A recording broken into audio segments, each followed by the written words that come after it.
Elon Musk blasts new NPR CEO for her hatred of the U.S. Constitution after new video emerges of her trashing free speech rights for Americans.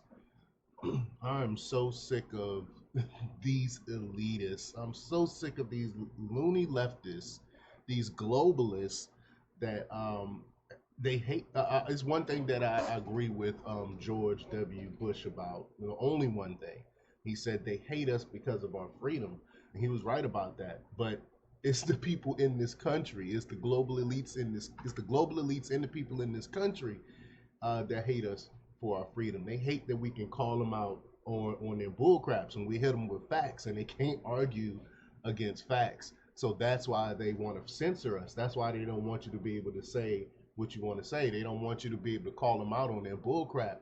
And they know if it's if in a fair debate they will lose, so they have to shut down debate. Anything that's against their um their ideals, anything that's against their policies, anything that's against what they believe, they consider it hate speech, and they don't want you to be able to say it. So we're gonna talk a little bit about that, but before we get started, go ahead and hit that like button, share this out so we can get this information out there. Subscribe if you're not already a subscriber. Hit that alarm bell so you know when I'm putting out new stuff. Also, check out my link tree in the description. It has a link to my Patreon.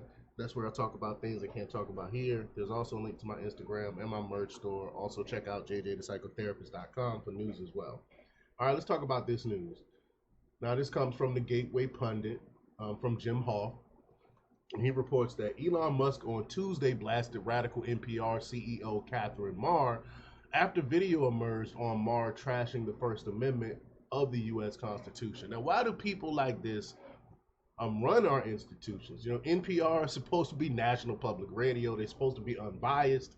We know that they fired, they suspended, and I think he resigned, a man that worked for NPR, a journalist that worked for NPR, because he called them out on their liberal bias. He admitted that they were biased, and so they suspended him for it. And I'm pretty sure he resigned. But after having secured 99% of the U.S. legacy media, Democrats in America today are outraged that their lies and half truths are challenged by the American public and independent voices. I know they really hate it on X.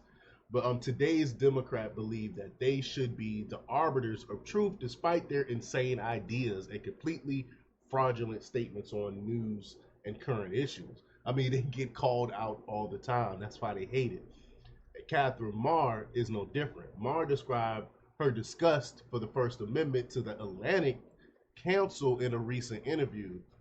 She said that the truth, the number of one challenge here is that we see is, of course, the First Amendment in the United States, which is a fairly robust protection of rights. Like, that's a bad thing, and a protection of rights for platforms that I actually think is very important, that platforms have those rights to actually regulate what content they want on their sites.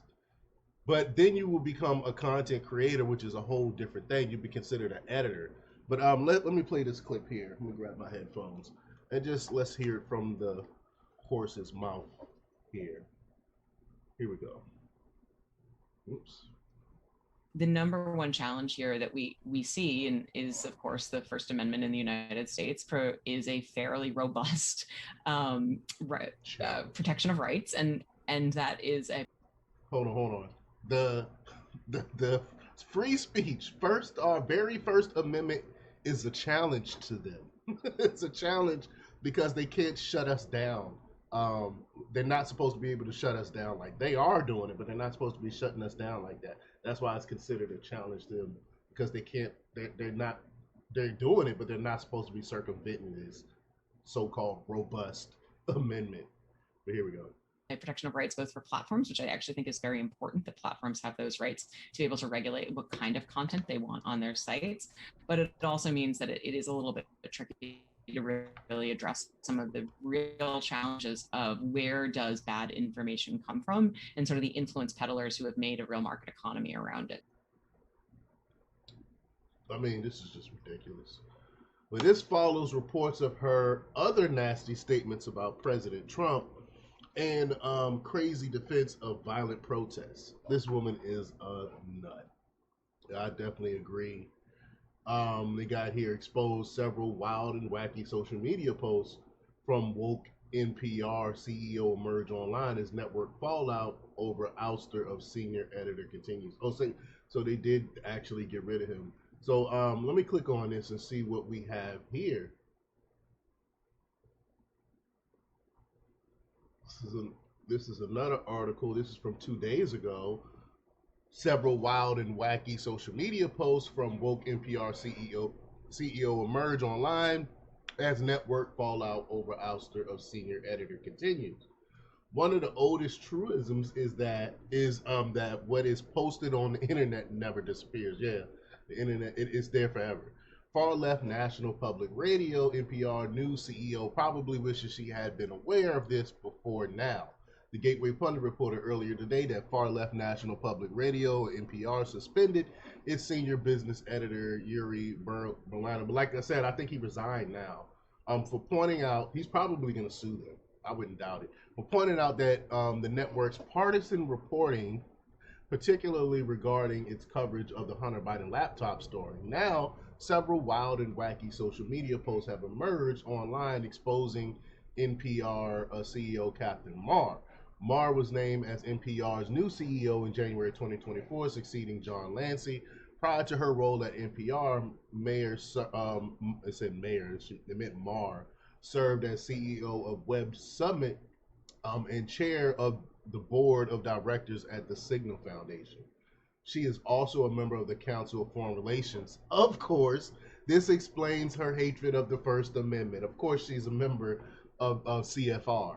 Multiple social media users, including conservative activist Chris Rufo and Bulwark's Mark Caputo, and former Ted Cruz aide Steve Guest have uncovered Marr's years old tweets from the past 2 years. Some of her most shocking posts include her claiming that former Defense Secretary Donald Rumsfeld may be an alien lizard who eats Mexican babies. He can't make, and this is the head of NPR, bragging about wearing a Biden grandpa hat and fantasizing about going on a crazy road trip with Kamala Harris. She also posted tweets such as, quote, "We are not, in fact, baby factories for proclivities," and that, quote, "creeping Sharia would support a socialist agenda." Unsurprisingly, she also had several posts cheering on the BLM riots, of course, with one referencing cheesecake. Um, she even has a few posts whimpering about whiteness. So here we go here. CNN is talking about the tragedy of damage to iconic retail zones and shoe stores in LA. I mean, sure, looting is counterproductive, but it's hard to be mad about protests not prioritizing the private property of a system of.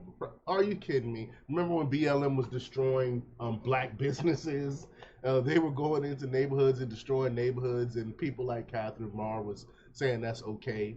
I mean, these people are despicable. These people are despicable. Again, this is the person that is running are supposedly supposed to be neutral NPR, but we all know it's not. It's disgusting. These are the people that's running our institutions. But let me know what you think. Leave your comments down below. Like, share, and subscribe, and check out jjthepsychotherapist.com for the latest in news. Until next time.